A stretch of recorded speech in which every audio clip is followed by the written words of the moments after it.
2 and ESPN Deportes.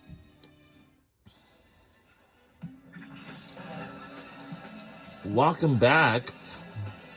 You have heard from Raven Johnson about Chick-fil-A. And 3:30 Eastern time tomorrow, and it will be South Carolina and UCLA. But let's look at how the Gamecocks got here, going through the number 1 overall seed, undefeated UConn yesterday. And how about Joyce Edwards? Joyce is phenomenal, particularly at the defensive end. She was on Sarah Strong and really shut her down. It led to her worst shooting percentage of the season.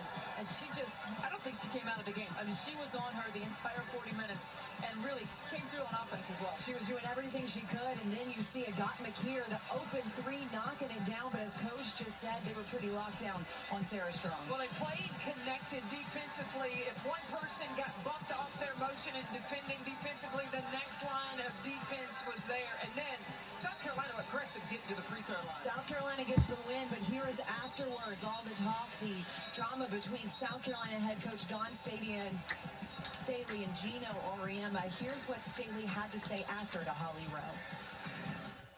Well, Coach, something happened there at the end of the game. What went wrong on the sideline right now? I have no idea, but I'm gonna let you know this. I'm of integrity. So if I did something wrong to Gino, I had no idea what I did. I guess he thought I didn't shake his hand at the beginning of the game. I didn't know. I went down there pregame, shook everybody on his staff's hand.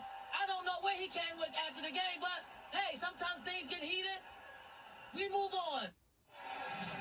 All right, so that was Dawn Staley immediately after the game today. Gino Auriemma released this statement saying there's no excuse for how I handled the end of the game versus South Carolina. It's unlike what I do and what our standard is here at Connecticut. I want to apologize to the staff and the team at South Carolina. It was uncalled for in how I reacted. The story should be how well South Carolina played, and I don't want my actions to detract from that. I've had a great relationship with their staff, and I sincerely want to apologize to them. Dawn Staley said things get heated and they move on, and we too are going to move on, but we do want to address, at least we wanted this new statement to get in, and also how Dawn Haley handled that moment. Oh, I thought she handled it with such grace, and it's Dawn Staley that deserved the apology, because she didn't know what had happened, and it's still in the moment from a team that had won.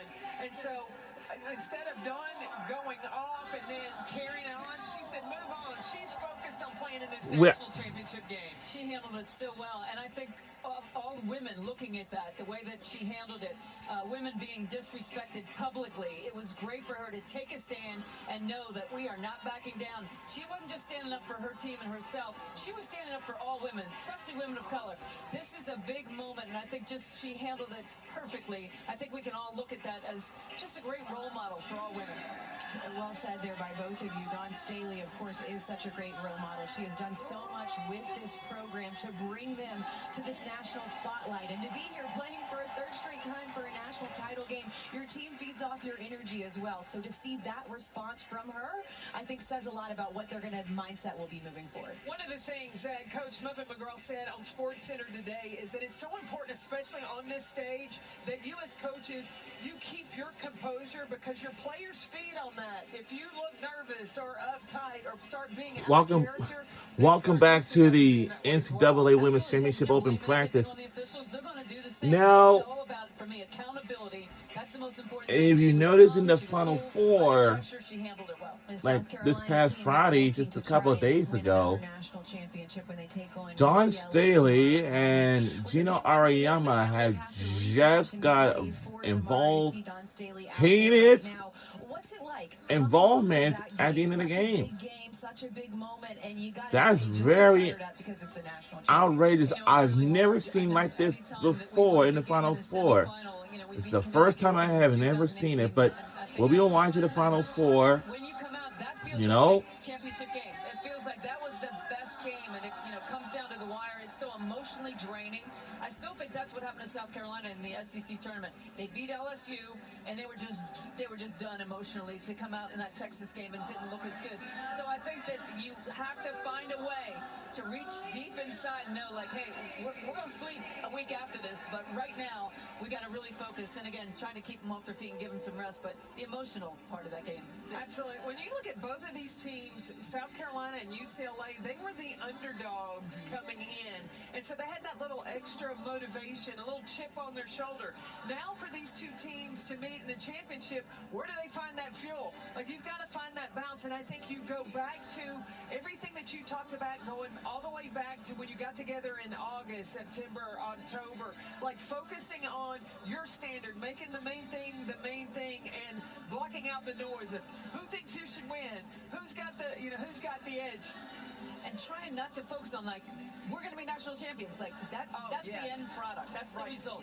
You got to focus on the process. You got to stay in the present. Here's what I'm going to do on this next possession. You cannot think ahead like that. The South Carolina team headed into the Final Four week and had the smallest chance to win the title according to ESPN Analytics at just 18%, in part because they had to go through UConn. They've taken care of business and now looking for this championship game tomorrow. A lot of how they got here. You guys are talking about the game yesterday and just how emotional it was to come out with that win. It was a physical battle, too. A defensive performance from South Carolina, holding UConn to its lowest scoring game of the season and its worst shooting performance. And some other games. Well, Auburn lost 1990, 2017, Mississippi State lost. 2018, Notre Dame had won the 90, and Iowa they lost. And 2023, and for 2026, as of right now, they won the Final Four, and of course, but for UConn, they lost. They had a tough loss I've never seen like this before. A sophomore to carry you to the championship game and to rely on her defense to be able to do that and stay locked in, and not just to guard anybody, but to guard Sarah Strong. That was a huge assignment for her. And I think that Joyce struggled a little bit on the offensive side, but you know what she didn't do? She did not allow that to affect her on the defensive end. And so I think that shows, what the future's bright for what Joyce Edwards is able to do. And remember last year in the Final Four, she averages 11 points per game. It's like as this tournament goes on, Joyce Edwards gets a little bit better. You better watch out for her in this game tomorrow. Before we move on, Holly Rose standing by with a little bit more on Joyce. Holly? Actually, just got to sit down with Joyce Edwards and talk about her defense on Sarah Strong, and she said, I went into that game yesterday thinking only about defense. That was my mindset. But she also pointed out that she and Sarah Strong grew up playing against each other their entire lives since they were very, very young. She grew up in South Carolina, Sarah Strong in North Carolina. So there would be multiple AAU tournaments, multiple all-star games. She said, we really know each other well. She's one of the opponents I've faced the most in my lifetime. They've also played some USA basketball together. I said, are there pictures? I got to work on this story for next year. So when they play UConn next year, I'll have the whole background. But she will give me some pictures. We're going to have that story coming up for you next season. But I love that they are so familiar with one another's game that challenge yesterday in a big moment for Joyce Edwards had been building since childhood, and she was ready for that occasion. Holly, awesome insight there. That is really cool to hear about that battle between them being a familiar one. And it's not going to get any easier for Joyce Edwards in South Carolina as they take on UCLA. What do they need her to do defensively tomorrow? She's going to be available to maybe double team. I don't expect that she's going to start out on Bucks, but it's great to see some dancing here. Just when we're trying to lock it in on defense, the Gamecocks are out here and like, hey, let's keep it loose and cool. And of course, it's Raven out there with Dawn. Oh, absolutely. And I think that the key for the defense and helping Joyce Edwards is going to be Raven Johnson. Can she have some moves on the defensive end like she does in the Cha-Cha line right now down in this open practice? But I think that what South Carolina is going to be able to do is be versatile. So if they start with a traditional lineup, that means Joyce Edwards is going to be matched up with another guard because UCLA starts one post and four guards around. But then can South Carolina dictate, maybe go small, put Joyce Edwards at the 5 and put 4 guards around and pick things up, or go super big? O'Connell was a little quiet yesterday, and it will be interesting to see if she draws that assignment. Or will we see Turneville? She didn't get into the game last time. She's just a freshman, came in halfway through in January. She's about 6'7", so she has the size, I think, to compete with Betts. And I think that it's going to be important. That woman on the screen right there, Tessa Johnson, she said she doesn't like the name Tournament Tessa, so I call her Tessa the Torch Johnson, because she has been on fire from the three-point line. And I think that if she can hit shots, Tanaya Latson, and then Raven Johnson still be as efficient as she is from the perimeter, that could open up the paint for South Carolina. You know, I think UCLA is known more for their offense, but they're a pretty good defensive team, too, and they played very well defensively yesterday, proving that they can win a close, short game.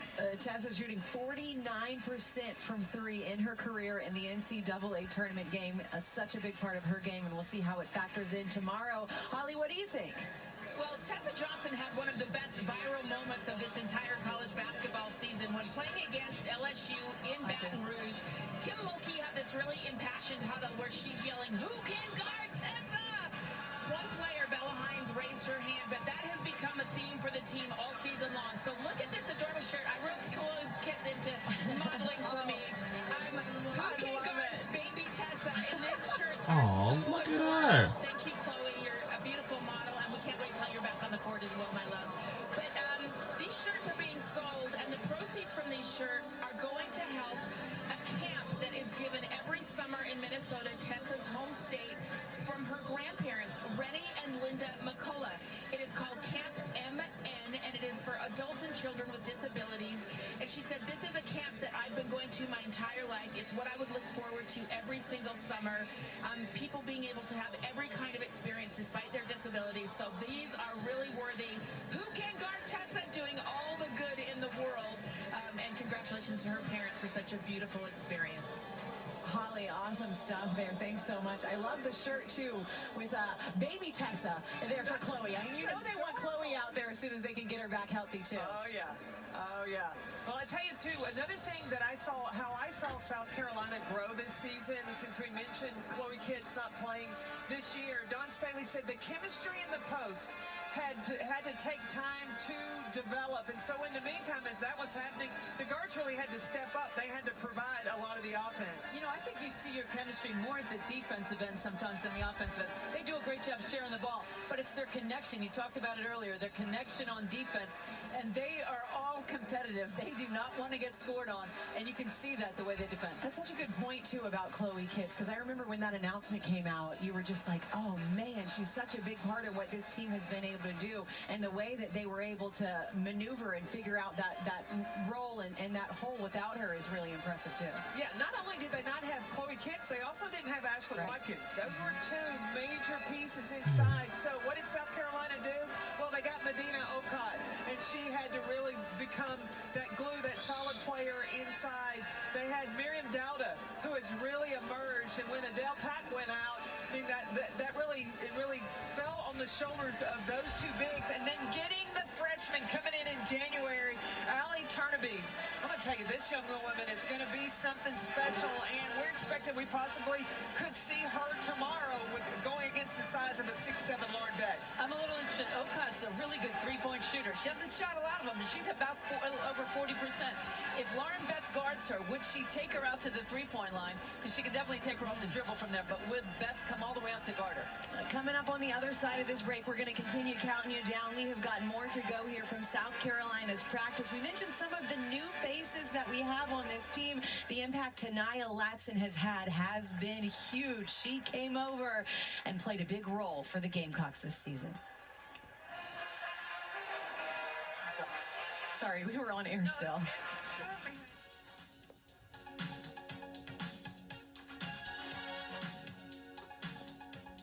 We'll be right back on the other side.